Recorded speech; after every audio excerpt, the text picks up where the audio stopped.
मैं सिर्फ ये जानना चाहता हूं, दिल्ली में जो रोहिंग्या बसे हैं उनको जो मुफ्त बिजली, पानी, राशन दिया जाता है, वो किस टैक्स का पैसा है? वो आम आदमी पार्टी अपने खजाने से देती है, अरविंद केजरीवाल अपनी सैलरी में से देते हैं, या फिर जो है वो किसकी टैक्स के पैसे से मिलता है उनको? अरविंद केजरीवाल हिंदुओं से नफरत करते हैं, इसके प्रमाण मैं दे रहा हूं। जिनको इस बात की चिंता है ना, रोहिंग्या को मुफ्त बिजली मिलेगी, पानी मिलेगा, अमानतुल्लाह खान उनको दिल्ली में मदनपुर खादर में 5 एकड़ जमीन में बसा देते हैं और उनको हर तरह की सुविधा वहां देते हैं। उत्तर प्रदेश से आना पड़ता है, उत्तर प्रदेश की सरकारी महकमे को आना पड़ता है उत्तर प्रदेश की जमीन खाली कराने के लिए, जिसको अपने पिता की जमीन समझ करके, जो आपने कहा ना कि किसी के घर में आ जाएंगे, तो वो उत्तर प्रदेश की जमीन दिल्ली में अमानतुल्लाह खान, जो अरविंद केजरीवाल के खासम खास हैं, उन्होंने रोहिंग्या के नाम कर दी थी।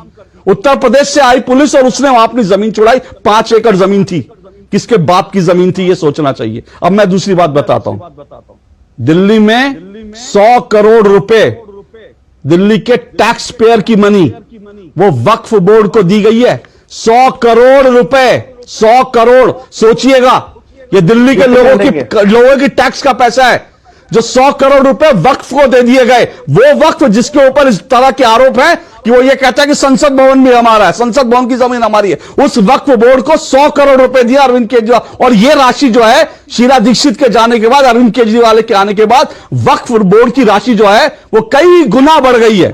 और मैं बताता हूं तो कैसे हिंदुओं से नफरत करते हैं। दिल्ली में हिंदू पुजारियों को 1 पैसा नहीं मिलता। इसलिए मैं कह रहा हूं, ये सीए का सवाल नहीं है, ये हिंदुओं से नफरत है। अगर टैक्स की पैसे की बात होती तो टैक्स का पैसे से आपको अगर को सैलरी देनी है तो टैक्स के पैसे से पुजारियों को भी सैलरी दे देते। लेकिन हिंदू में भेद करना है। हिंदू जो है वो उनसे नफरत है। रोहिंग्यास के लिए जो है लाल कालीन और जो है हिंदू शरणार्थियों को लाल आंखें। मैं चुनौती के साथ कह रहा हूं, मेरे पास एक आंकड़ा है आरटीआई से जो दिल्ली सरकार ने जानकारी दी है, मेरे पास वो जानकारी है। 100 करोड़ रुपए वक्फ बोर्ड को और को 18,000 रुपए सैलरी, जिसमें करोड़ों रुपए खर्च किए गए। ये किसका टैक्स मनी था? क्या अरविंद केजरीवाल ये अपनी सैलरी में से देते हैं?